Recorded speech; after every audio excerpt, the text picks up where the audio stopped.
सत्संगत्वे निस्संगत्वं निस्संगत्वे निर्मोहत्वं निर्मोहत्वे निश्चलतत्वं निश्चलतत्वे जीवन्मुक्तिः पुनरपि जननं पुनरपि मरणं पुनरपि जननी जठरे शयनम् इह संसारे बहुदुस्तारे कृपया पारे पाहि मुरा। शास्त्र दर्पणम प्रथमाध्यायम नालाम पादम प्रकृति अधिकरणम அதாவது இது ஏழாவது அதிகரணம். இதான் கடைசி அதிகரணத்துக்கு முன் அதிகரணம். प्रकृतिश्च प्रतिज्ञा दृष्टान्तान् उपरोधा. जन्मादि सूत्रे ब्रह्मणः कारणत्वमात्रम् उक्तम् तद् विशेषः इह चिन्त्यते. जन्माद्यस्य यतः அப்படிங்கிறது நம்ம ஆரம்பத்துல பிரம்மசூ ஜிக்யாசா சூத்திரத்துக்கு அடுத்த சூத்திரம். இந்த சூத்திரத்துல பிரம்மன் ஜெகத் காரணம் அப்படின்னு சொல்லப்பட்டது. இங்கேயும் அதே பிரம்மன் தான் ஜெகத் காரணம்னு சொல்லப்படுறது வச்சுட்டால் பிரகிருதி சப்தத்தினாலே அப்போ புனருக்தி வரும். அங்க சொன்னதே தான் திருப்பி சொல்லப்பட்டது. அதுக்காக அப்படி இல்லை, அங்க ஜெகத்துக்கு பிரம்மம் காரணம்னு சொல்லப்பட்டது. காரணம் ரெண்டு விதமா இருக்கு. நிமித்த காரணம், உபாதான காரணம் அப்படின்னு ரெண்டு விதமா இருக்கு. அப்ப பிரம்மம் பிரபஞ்சத்துக்கு நிமித்த காரணமா உபாதான காரணமா இல்ல ரெண்டுமா அப்படின்னு விசேஷம். காரணங்கிறது சரி, பிரம்மன் ஜெகத்துக்கு காரணம். ஆனா காரணம் இப்படி ரெண்டு தினசா இருக்கிறதுனாலே நமக்கு சந்தேகம் வருது, ஜகத்துக்கு பிரம்மன் கேவலம் நிமித்த காரணம், வெறும் நிமித்த காரணம் அப்படியா, இல்ல வெறும் உபாதான காரணம் அப்படின்னு வச்சுக்கணுமா, அல்லது ரெண்டும்னு வச்சுக்கணுமா அப்படின்னு சந்தேகம் வருது. இப்ப ரெண்டும்னு வச்சுக்கணுங்கிறத விசேஷத்தை இந்த அதிகரணம் நமக்கு தீர்மானம் பண்ணி கொடுக்கிறது. தத் விசேஷா இஹ சிந்தியதே. யத்யபி ததனந்தரம் இதம் அதிகரணம் ஆரப்தம் யுக்தம். அப்படியானால் ஜன்மாத்யஸ்ய யதஹ அப்படின்னு சொன்ன உடனேயே இந்த பிரதிஜ்ஞ பிரகிருதி அதிகரணத்தை சொல்லியிருக்கலாமோ? நாம் பூர்வ ஜன்மாத்தியதிகரணத்திலே பிரம்மன் ஜெகத்துக்கு காரணம் சொல்லப்பட்டது. அது எந்த மாதிரியான காரணம் அப்படின்னு சொல்றதுக்கு அடுத்த அதிகரணம் இந்த பிரகிருதி அதிகரணமாக இருந்ததுன்னா புரிஞ்சுக்கிறதுக்கு சௌகரியமா இருக்குமே. அந்த இடத்துல சொல்லாம விட்டுட்டு இந்த அத்தியாயம் முடியிருக்க அது சொல்றாரு. ஏன் அப்படி சொல்றாருன்னு ஒரு சந்தேகம். எத்யபி தது அனந்தரம் இதம் அதிகரணம் ஆரம்பம் யுக்தம். ஜன்மாத்தியஸ்யதா அப்படிங்கிற இந்த அதிகரணம் ஆன உடனே இந்த பிரகிருதி அதிகரணம்ங்கிறது சொல்லி இருக்கலாம். ததாபி ஆனால் சூத்திரக்காரர் அப்படி சொல்லல. ஏன்? அதுக்கு என்ன காரணம்? நிர்ணீத தாத்பர்யைஹி வேதாந்தைஹி நிமித்தத்துவ மாத்திர சாதக அனுமானஸ்ய காலாதீதத்துவம் வக்தும் சக்கியம் இதி சமன்வயாத்தியாயாவசானே லிখিதம். கரெக்டா அதுக்கு பதில் சொல்லிட்டார். அங்க சொல்லிருக்கணும். ஆனா அங்க இந்த அதிகரணம் பண்ணினா இந்த அதிகரணத்துல சொல்லக்கூடிய, அதாவது சித்தாந்தத்தை ஸ்தாபனம் பண்ணக்கூடிய யுக்திகள் அப்ப சித்தம் ஆகாது. ஏன்னா பிரம்மம் நிமித்த காரணமாகவும் இருக்கு, உபாதான காரணமாகவும் இருக்குங்கிறதுக்கு எந்த யுக்திகளை இவர் சொல்ல போறாரோ அந்த யுக்திகள்லாம் என்னது? வேதாந்த வாக்கியத்தில் சொல்லப்பட்ட யுக்தி. அப்ப வேதாந்த வாக்கியத்தினுடைய தாத்பரியத்தை எது பரியந்தம் இவர் விசாரம் பண்ணி நிர்ணயம் பண்ணவில்லையோ அது பரியந்தம் அது சித்தமாகல. அப்ப இந்த வேதாந்த வாக்கியங்களை காண்பிச்சு அதனாலே பிரம்மம் உபயோகமான ரெண்டு விதமான காரணமாகவும் இருக்குங்கிறத சாதிக்க முடியாது. இப்போ என்ன ஆச்சுன்னு சொன்னா, இது பரியந்தம் நிறைய வேதாந்த வாக்கியங்களை விசாரிச்சு அர்த்தம் தீர்மானம் பண்ணியாச்சு. இப்போ அந்த வேதாந்த வாக்கிய அர்த்தம் தீர்மானம் ஆனபடியால அதை காண்பித்து பிரம்மம் இந்த பிரபஞ்சத்துக்கு ரெண்டு விதமான காரணமாகவும் இருக்கு அப்படின்னு சொல்ல முடியும். அதனால சொல்றாரு எப்படி பார்த்திருக்கார், பிரம்மன் ஜெகத்துக்கு காரணம் அப்படின்னு சொல்றதுக்கு வேண்டியதை மாத்திரம் முன்னாடி சொல்லி அங்க ஆரம்பிச்சு வச்சார். ஆனா அது ரெண்டு விதமான காரணமாகவும் இருக்குங்கிறது சொல்றதுக்கு வேதாந்த வாக்கிய தாத்பரியங்கள் எல்லாம் விசாரிச்சு பார்த்தா தான் சொல்ல முடியும். அதனால நடுப்புற வேதாந்த வாக்கிய விசாரங்களை முடிச்சு அந்த வாக்கியார்த்த விசாரங்கள்லாம் முடிச்சு தீர்மானம் பண்ணிட்டு அதுக்கப்புறம் அதை வச்சுண்டு அந்த பிரம்மத்துக்கு சொல்லப்பட்ட ஜெகத்காரணத்துவமானது நிமித்தத்துவம் உபாதானத்துவங்கிற ரெண்டு விதமான காரணத்துவமாகவும் இருக்கிறது அப்படின்னு தீர்மானம் பண்றார். அதனாலதான் இங்க சொல்றாரு நிர்ணீத தாத்பரியைஹி வேதாந்தைஹி, இந்த வேதாந்த வாக்கியங்களுக்கு தாத்பரிய நிர்ணயம் ஆனால்தான் நிமித்தத்துவ மாத்திர சாதக அனுமானஸ்ய காலாதீதத்துவம் வக்தும். இப்ப இந்த அதிகரணத்து பூர்வபக்ஷத்துல பிரம்மம் பிரபஞ்சத்துக்கு வெறும் நிமித்த காரணம்தான் அப்படிங்கிறதுக்கு பல ஹேதுக்கள் காரணங்களை காண்பிக்க போறான் பூர்வபக்ஷி.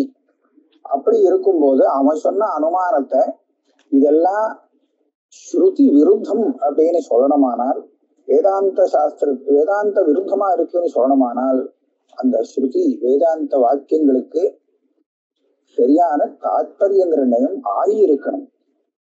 அதாக அவன் நீங்க ஸ்ருதி விருத்தம்னு காண்பிக்க முடியாது.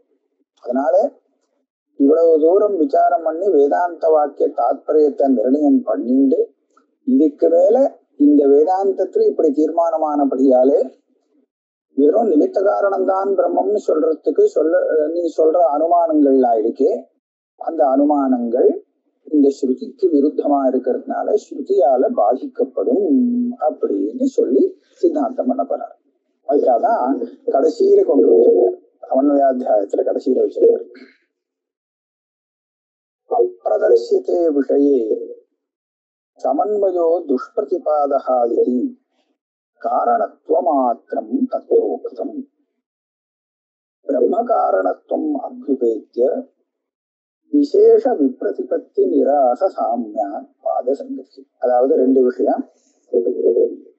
இப்போ எனக்கு இன்னொரு சந்தேகம், இப்படி கூட ஒரு கேள்வி கேட்கலாம். சித்த முன்னாடி என்ன கேட்டோம், இந்த பிரகிருதி அதிகரணத்துல ஜன்மாதி அதிகரணத்தோட சேர்த்து முன்னாடியே பண்ணிருக்கலாமோ? அப்படி பண்ண முடியாது. ஏன்னா நடுப்புற வேதாந்த வாக்கியார்த்த சமன்வயம் தேவைப்படுறது. அப்போ இங்கதான் பண்ணி ஆகணும்னு சொன்னார்.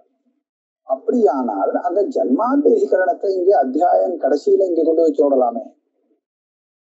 ஆக வேதாந்த வாக்கிய அசாதோ பிரம்ம ஜிஜாசா அப்படின்னு சொல்லி வேதாந்த சாஸ்திரத்தை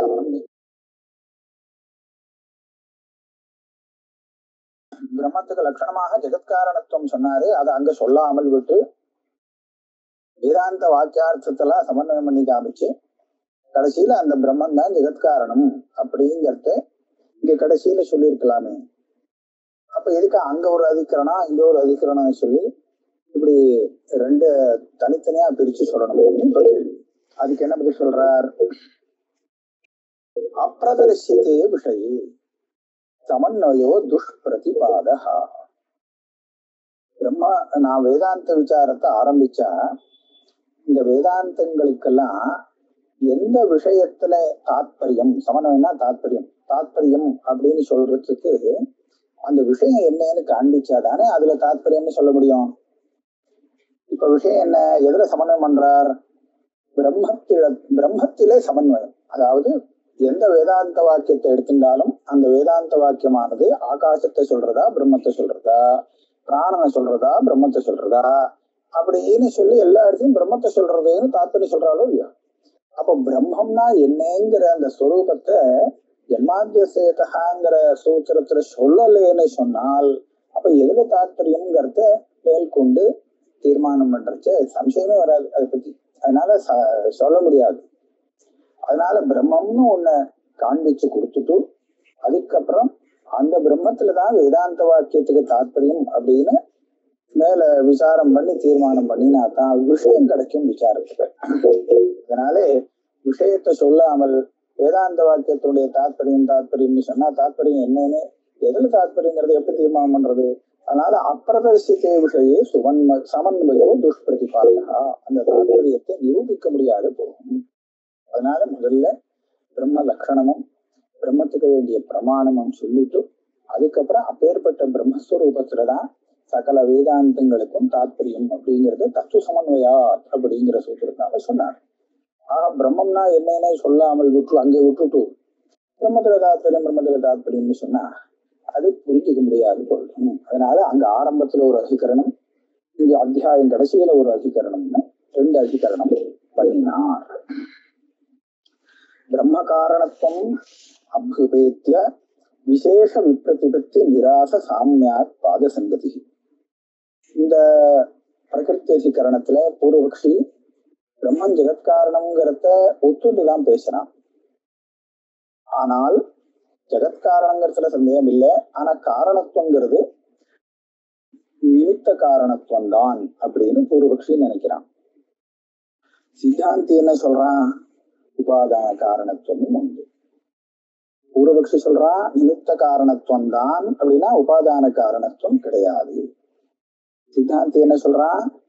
நிமித்த காரணத்துவம் உண்டு, ஆனா உபாதான காரணத்துவம் அதுவும் உண்டு, அது இல்லாம. ஆக இதுதான் விப்ரதிபத்தி. 2 பேருக்கும் விசாரம். பிரம்ம காரணத்துவம் அபுபேத்திய விசேஷ விப்ரதிபத்தி நிராச சாமியாத் பாத சங்கதி. இது இந்த அதிகரணத்திலும் வருதுங்கிறதுனால இந்த 4ஆம் பாதத்துல இதுக்கு சங்கதி, இந்த விசாரத்துல சங்கதி உண்டு.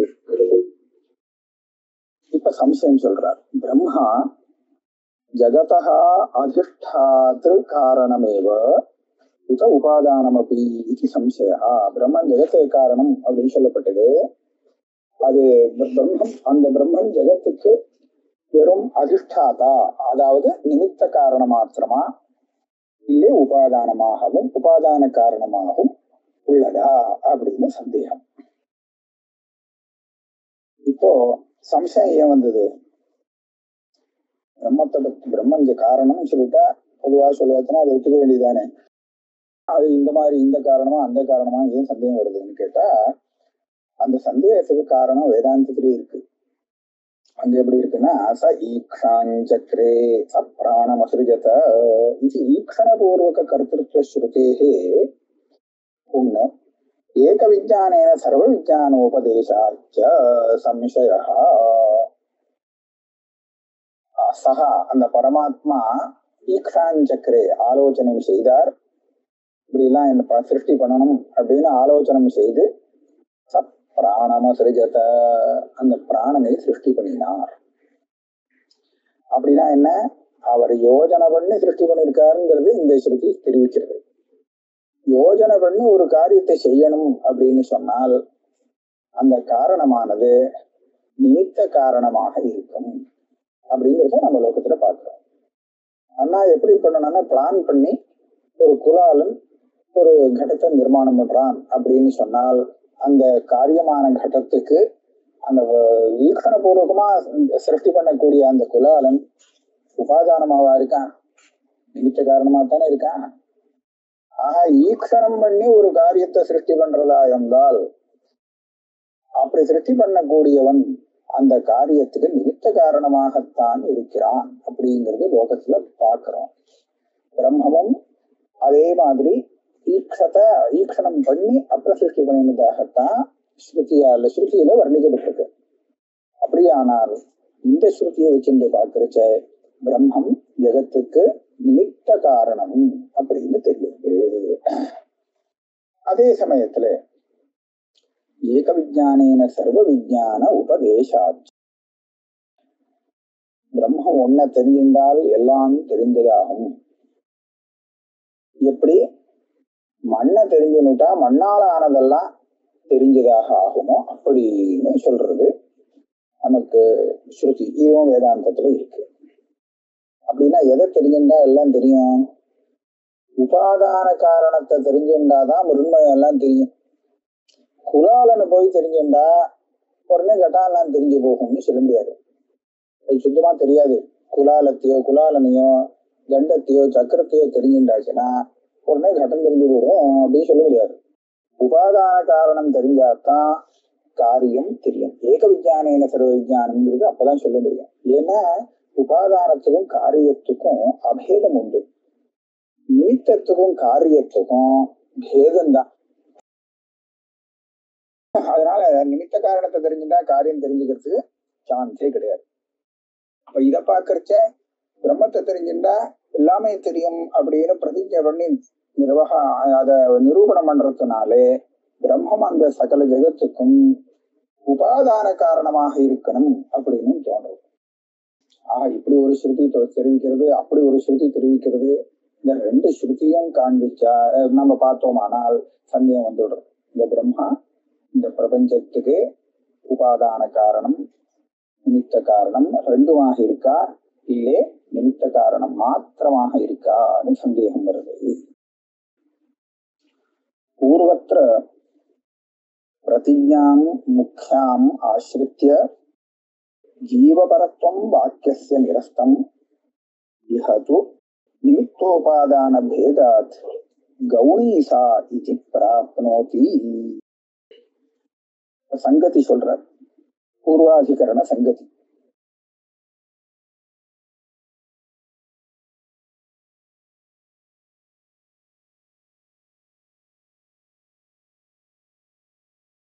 அதாவது பூர்வாதிகரணம் என்னது? வாக்கியான்வய அதிகரணம். அந்த அதிகரணத்துல என்ன சொன்னார்? ஆத்மாவாரே திருஷ்டவியா அப்படிங்கிற இந்த வாக்கியமானது வெறும் ஜீவனை பத்தினது அப்படின்னு சொல்ல முடியாது, அது பரமாத்மாவை பத்தினதுதான். மேற்கொண்டு அந்த ஏக விஞ்ஞான சர்வ விஞ்ஞானம் எல்லாமே சொன்னதுனாலே அப்படின்னு சொல்லிருக்கு. ஆக இந்த ஏக விஞ்ஞான சர்வ விஞ்ஞான பிரதிஜை இருக்கே, இதை வச்சிருந்துதான் அங்க அது ஆத்மாங்கிறது அங்க பரமாத்மா அப்படின்னு தீர்மானம் பண்ணியிருக்காங்க. ஆனா இங்கே அந்த ஏக விஞ்ஞான சர்வ விஞ்ஞானம் சொன்னதே முக்கியம் இல்லை, அது கவுனமாக பிரசம்சக்காக சொல்லப்பட்ட அர்த்தவாதம் அப்படின்னு பூர்வபக்ஷம் வந்தால் அப்ப என்ன ஆகும்? பூர்வாதிகரணத்துல சொன்ன சித்தாந்தம் தப்பா போயிடும், சித்தமாகாம போயிடும் இல்லையா? ஏக விஞ்ஞான சர்வ விஞ்ஞானம் அப்படிங்கறத முக்கியமான ஒரு யுக்தியாக வச்சுண்டு, அப்படியானால் அந்த ஆத்மா விஞ்ஞானத்தால சர்வ விஞ்ஞானம் வரணும்னா அந்த ஆத்மா எந்த ஆத்மாவா இருக்கணும்? பரமாத்மாவாக இருக்கணும் அப்படின்னு தீர்மானம். பிரதிஜா சித்தேர் லிங்கம் ஆஸ்மரத்தியான்னு சொன்னார். அந்த ஏக விஞ்ஞான சர்வ விஞ்ஞானமே முக்கியம் இல்லை, அது கவுனமாக சொல்லப்பட்ட விஷயம், அதை கொண்டு ஒரு தீர்மானத்துக்கும் வர முடியாது அப்படின்னு பூர்வ அதிகரண சித்தாந்தத்து மேல ஆக்ஷேபம் நடப்புறது இந்த அதிகரணம். அப்படியானா இந்த அதிகரணத்துக்கும் பூர்வாதிகரணத்துக்கும் சங்கதி என்ன சொல்லலாம்? ஆக்ஷேபிகி சங்கதி. பூர்வாதிகரணத்தை சொன்னேன், ஆனா அது சரியில்லைன்னு அது மேல ஆக்ஷேபம் நடப்புறது. இப்ப இங்க பூர்வபக்ஷம் சொல்றான், நிமித்த உபாதான பேதாத் கௌணீசா இது பிராப்னோதி. இங்க அந்த பிரதிஜை முக்கிய பிரதிஜையா இருக்க முடியாது, அது ஒரு கவனமாகத்தான் இருக்கணும். ஏன்னா நிமித்த காரணம் உபாதான காரணம் இது ரெண்டுல உபாதான காரணமா இருந்தா பரவாயில்ல, ஆனா நிமித்த காரணமாகத்தான் இருக்கணும். பிரம்மம்னு தெரிகிறது. அதனால அந்த ஏக விஞ்ஞான சர்வ விஞ்ஞான பிரதிஜை கௌனியாகத்தான் இருந்தாக வேண்டும். அது எப்படி சொல்ற? ததாஹி பூர்வபக்ஷி நான் சொன்னதை சமர்சனம் பண்ணணும். அதாவது ஏக விஞ்ஞான சர்வ விஞ்ஞான பிரதிஜைய அப்படியே எடுத்து விடக்கூடாது, அது கவுனமாகத்தான் சொல்லும்படியா இருக்கு. ஆக இந்த பிரதிஜையை வச்சுட்டு என்ன நிமித்த காரணம் தான், நிமித்த காரணம் இல்லை உபாதான காரணம்னு சொல்றதுக்கு வழி இல்லைன்னு சொல்லணும். அதுக்கு வேண்டிய யுக்திகள் எல்லாம் ஒரு பக்ஷி சொல்றான். ததாஹி ஈக்ஷா பூர்வக கர்த்திருவம் ஒண்ணு, பிரபுத்துவம் 2, அசரூபதா சரி 3, நிமித்த காரணேஷ்வேவ நோபாதானேஷு கர்ஹிசித். ஈக்ஷணம் பண்ணி நன்றாக ஆலோசனை செய்து ஒரு காரியத்தை பண்ணுறது அப்படின்னு அந்த கர்த்திருவம் இருக்கே, இது நிமித்த காரணத்துக்கு தான் வரும், உபாதான காரணத்துக்கு வராது. பிரபுத்துவம், பிரபுத்துவம்னா ஈஸ்வரத்தை, இந்த கர்த்தாவை ஈஸ்வரன் சொல்லியிருக்கிறதுனாலேயே இந்த ஐஸ்வர்யம், பிரபுத்துவம், சுவாமித்துவம் அப்படிங்கிறது நிமித்த காரணத்துக்குத்தான் வரும், உபாதான காரணத்துக்கு வராது. ஆகையால் பிரம்மம் நிமித்த காரணம்தான். அசரூபதா, உபாதான காரணத்தை எடுத்துட்டோம்னா அந்த காரணமும் அதனுடைய காரியமும் சரூபமாக ஒரே மாதிரியா இருக்கும். மண்ணால அந்த கட்டம் பண்ணினா அது மண்ணாவே இருக்கும். அதுவும் சுவர்ணத்தினால ஆபரணம் பண்ணினா அதுவும் சுவர்ணமாவே இருக்கும். சரூபம் எப்படி இருக்கோ, உபாதானம் எப்படி இருக்கோ அதே மாதிரி காரியம் இருக்கும். ஆனா இங்க எப்படி இருக்கு, பிரம்மங்கிறது சச்சிதானந்த ரூபமா இருக்கு. ஆனா அதனுடைய காரியமான பிரபஞ்சம் ஜடமாக, கமாக, ஒரு மித்யாவாக இப்படின்னா இருக்கு இல்லையா? இப்போ சரியா இல்லையே, அதாவது பொருத்தமா இல்லை. அசரூபம், சரூபமாக இல்லை. அப்படியானா இது என்ன காரணமா இருக்கணும்? இது நிமித்த காரணமாக இருக்கலாம் பிரம்மம்.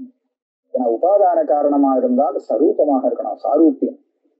அப்படி இல்லை, இது சரூபமா இல்லை. அதுலயே என்ன தெரிகிறது, இது வெறும் நிமித்த காரணம் தான். அதனால இதெல்லாம் நிமித்த காரணேஷ்வேவ திருஷ்டம். இந்த ஈக்ஷாபூர்வக கர்த்திருவமாகட்டும், பிரபுத்துவமாகட்டும், அசரூபத்துவமாகட்டும், இதெல்லாம் நிமித்த காரணேஷ்வேவ திருஷ்டம்.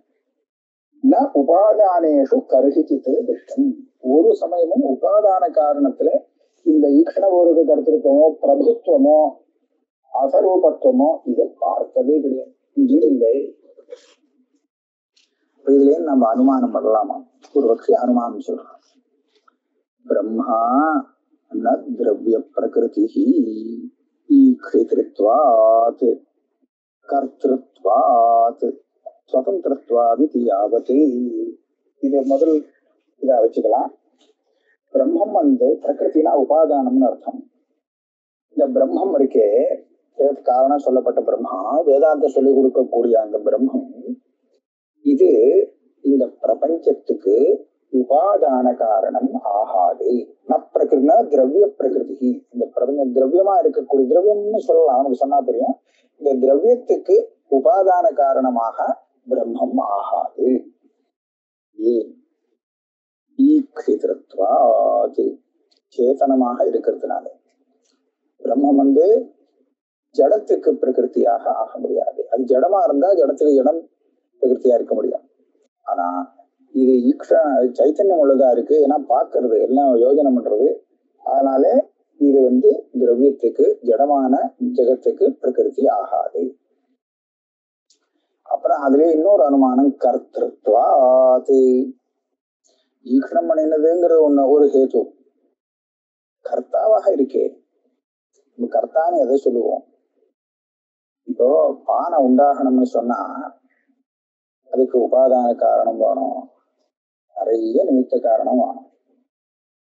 மண்ணும் வேணும், குலாலம் வேணும், சக்கரம் வேணும், தண்டம் வேணும், என்னெல்லாமோ வேணும் பண்றதுக்கு.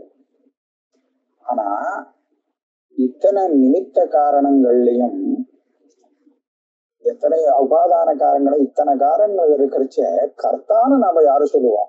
எதை சொல்லுவோம்? கர்த்தா அப்படின்னு எந்த காரணத்தை சொல்லுவோம்? உபாதான காரணத்தை கர்த்தான்னு சொல்லுவோமா? இந்த தண்ட சக்கராதிகள் எல்லாம் கடச கர்த்தா அப்படின்னு சொல்லுவோமா? சொல்றது கிடையாது. அந்த குலாலன் இருக்கானே அவன் தான் கர்த்தா. அப்போ கர்த்தான்னு சொன்னால் அவன் உபாதான காரணமா இருக்க மாட்டான் அப்படிங்கிறத நம்ம லோகத்துல பார்க்கிறோம். அதனால கர்த்திருவாத்கிற இந்த ஹேத்துவை கொண்டு பிரம்மன் ஜெகத்துக்கு உபாதான காரணம் ஆகாது அப்படின்னு நான் சாதிக்கிறேன். கர்த்தத்துவம்னா என்னன்னா சுதந்திர கர்த்தான்னு சொல்லியிருக்காரு இதுல சூத்திரக்காரர், அதாவது பாணினி. அதனால சுதந்திரத்வாதிதி ஆவது, இந்த கர்த்தத்துவம் சுவாதந்திரம். சுதந்திரமா இருந்து என்ன பண்றாரு, இன்னொருத்தருனால பிரேரிக்கப்பட்டு அவ தள்ளி பண்ணுன்னு சொல்லி சொன்ன தானே பண்றாரு. அடுத்த ஹேத்து சொல்றார் பிரபுத்வா. இங்க அதே இதை கொண்டு வரணும். பிரம்மம் இந்த ஜெகத்துக்கு உபாதான காரணம் ஆகாது. ஏன்னா பிரபுவாக இருக்கிறதுனாலே, சுவாமியாக இருக்கிறதுனாலே. அவர் சுவாமியா இருக்காருங்கிறது உனக்கு தெரியுதுன்னு கேட்டா, ஏஷ சர்வேஸ்வரஹா இத்தியாதி ஸ்ருதி பிரமாணேன. என்ன இந்த ஏஷ சர்வேஸ்வரஹா அப்படின்னு ஸ்ருதி பிரமாணம் அவருக்கு ஈஸ்வரத்துவம் இருக்குதுன்னு சொல்லிருக்கு. ராஜவத், ராஜாங்கிறது ஒரு பிரபுவனும் சுவாமி. அவர் நரேஸ்வரஹா அப்படின்னு சொல்லுவோம். மனுஜேஸ்வரஹா, மனுஷாளுக்குலாம் அவர் ஈஸ்வரனாக இருக்கார். அவர் எந்த காரியம் பண்ணினாலும் அந்த காரியத்துக்கு அவர் ஈஸ்வரன் சொல்லும் போது உபாதான காரணமாக இருக்க மாட்டார், நிமித்த காரணமாகத்தான் இருப்பார். அதனால திரவிய பிரகிருத்தியாக பிரம்மத்தை சொல்ல முடியாது, பிரம்மத்தை ஈஸ்வரன் சொல்லியிருக்கு. அதனால ராஜவத்துன்னு திருஷ்டாந்தம். ஒரு கேள்வி வருது, இந்த ராஜவத்துன்னு சொல்ல முடியுமா? ராஜா இடத்துல பிரபுத்துவம் இருக்கு, அதே சமயத்துல ராஜாவுக்கு ஏற்படக்கூடிய சுக துக்கங்கள்லாம் வருது, அவன் அனுபவிக்கக்கூடிய சுக துக்கங்கள். அந்த சுக துக்கங்களுக்கெல்லாம் ராஜா உபாதான காரணமா தானே இருக்கான். மற்ற காரியங்களுக்கெல்லாம் அவன் நிமித்த காரணமா இருக்கலாம். ஆனா அந்த ராஜாவுக்கு ஏற்படக்கூடிய சுகதுக்காதிகளுக்கு அவன் உபாதான காரணமாச்சு. நீங்க எப்படி ராஜவத்துன்னு திருஷ்டாந்தம் கூறலாம் சொன்னார். அதுதான் யோஜனை பண்ணி நான் பண்ணியிருக்கேன். சுகாதி உபாதானே ராஜனி சாத்திய வைக்கல்ய வாரணார்த்தம் பிரதிஜாயாம் திரவிய கிரகணம். இந்த ராஜா சுகாதிகளுக்கு வேணும்னா உபாதான காரணமா இருக்கலாம். ஆனா லோகத்துல இருக்கக்கூடிய கடப்பட்ட ஆதி திரவியங்களுக்கு அவன் உபாதான காரணமாவா இருக்கான். ராஜா கிடையவே கிடையாது. அதனாலதான் நான் சாத்தியத்தை எப்படி நிர்தேசம் பண்ணியிருக்கேன்னா, பிரம்மா ந திரவிய பிரகிருதி, பிரம்மம் ஒரு திரவியத்துக்கு உபாதான காரணம் ஆகாது. இப்ப ராஜாவையும் சொல்லாமே, ராஜாவும் திரவியத்துக்கு உபாதானம் இல்லை. சுகதுக்காதிகள்லாம் அவனிடத்துல வரக்கூடிய குணம்னு வச்சுட்டு அந்த குணத்துக்கு வேணும்னா உபாதான காரணமாக இருந்துட்டு போட்டோம், பரவாயில்லை. அதனாலதான் நான் அதை வச்சுட்டு அங்க வருவேங்கிறதுக்காக ஆரம்பத்திலேயே திரவிய பிரகிருதி ஆகாது அப்படின்னு சாத்தியத்தை விசேஷமாக நிர்தேசம் பண்ணியிருக்கேன். சரியா போச்சு. பிரம்மா பிருத்திவி பிரகிருதி, இதே மாதிரி ஏகப்பட்ட பிரயோகங்கள் பண்ணலாம். இந்த பிருத்திவி இருக்கோ இல்லையா, பூமி, இந்த பூமிக்கு பிரம்மம் உபாதான காரணம் ஆகாது. ஏன்? நிர்கந்தத்வாத் அபாவத், ஏன்னா அதுல கந்தம் இல்லை. பிரம்மத்துல கந்தம் இல்லை அப்படிங்கறத சுருட்சி கொடுத்து அகந்தஹா அரசஹா அப்படிலாம் சொல்லியிருக்கு. அகந்தவச்சயத்துன்னு சொல்றது. கந்தம் இல்லை, கந்தம் இல்லாத வஸ்து பிருத்திவிக்கு எப்படி உபாதானமா இருக்க முடியும்? அபாவத்துல கந்தம் இல்லை, அந்த அபாவம் பிருத்திவிக்கு உபாதான காரணம் சொல்லலாமோ? முடியாது. அத போல இத்தியாதயச்ச பிரயோகாக இந்த வருமான பிரயோகங்களை நம்ம ஊகிக்க வேண்டியது. பிரயோகாக அசரூபதா இத்தியனேன சூச்சிதாக போட்டிருக்காரு மேலே. இந்த பிரயோகங்கள் எல்லாம் இந்த அசரூபதாங்கிற இதனால வித்தியாசம், பிரம்மத்துக்கும் பிரபஞ்சத்துக்கும் உள்ள வித்தியாசம் தான் அசரூபதா. இதனால இப்பேற்பட்ட பிரயோகங்கள் எல்லாம் சூச்சனை பண்ணிட்டார் ஸ்லோகத்துல. காரணத்துவமாத்திர பர ஆகமாபேட்சித விசேஷ சமர்ப்பணாத் ந அனுமானாத் ஆகமபாதஹ இதி பிராப்தே. இல்ல, இங்க ஒரு சின்ன தப்பு இருக்கு. நீ அனுமானத்தினாலே பிரம்மன் ஜெகத்துக்கு காரணம் உபாதான காரணமா இல்லை, வெறும் நிமித்த காரணம் தான்னு சொல்றே. ஆனா நமக்கு ஆகமம் பிரம்மன் ஜெகத்துக்கு உபாதான காரணமாக இருக்கிறதாக தெரிவிக்கும் போது உன் அனுமானங்கள்லாம் எப்படி செல்லுபடியாகும்? ஆகமம் பிரபல பிரமாணம் உன் அனுமானத்தை பாதிக்காதா? ஆகம பாதம்ங்கிறது வருமேன்னு ஒரு கேள்வி. அதுக்கு சொல்றார், நீ சொன்ன அந்த ஆகமங்கள்லாம் உபாதான காரணம்னு நேரடியா சொல்லல, காரணத்துவ மாத்திர ஆகமம் காரணம் அவ்வளவுதான் சொல்லியிருக்கு. அதனால இந்த இடத்துல நான் காரணம் இல்லைன்னு நான் சொல்லலையே, அனுமானத்தினாலே உபாதான காரணம் இல்லைன்னு தான் சொல்றேன். அது மாத்திரம் இல்லை, அந்த ஆகமம் காரணம்னு தான் சொன்னது. அந்த காரணங்கிறது எப்பேற்பட்ட காரணம்னு விசேஷாபேட்சை இருக்கு. காரணம் நிமித்த காரணமா உபாதான காரணமான. அப்ப இந்த நான் சொன்ன அனுமானங்கள்லாம் உபாதான காரணம் இல்லை, நிமித்த காரணம் தான் அப்படின்னு விசேஷத்தை கொடுக்கக்கூடியதாக இருக்கு. அப்ப சாமான்யமாக அந்த ஆகமம் பிரம்மத்தை ஜெகத்துக்கு காரணம் அப்படின்னு சொல்லக்கூடியதாக இருக்கிறதுனால அதுக்கு இந்த அனுமானங்கள்லாம் விசேஷத்தை கொடுத்து உபகாரம் பண்றது. அப்படி இருக்கிறச்சு அதுக்கு எங்கேயாவது ஆகமபாதம் வர முடியுமா? ஆகையாலே இந்த அனுமானஸ்ய ஆகமபாதான்னு இங்க இருக்கணும். காரணத்துவ மாத்திர ஆகமாபேட்சித விசேஷ சமர்ப்பணாத்து ந அனுமானஸ்ய ஆகமபாதா. இந்த அனுமானங்கள்லாம் பண்ணினோமே அதுக்கு ஆகமத்தினால பாதம் ஏற்படாது. இது பிராப்தே பிரதி விதத்மஹி. பூர்வபக்ஷம் ஆயிடுச்சு. சித்தாந்தம் நாம அடுத்த கிளாஸ்ல பார்க்கலாம். ஓம்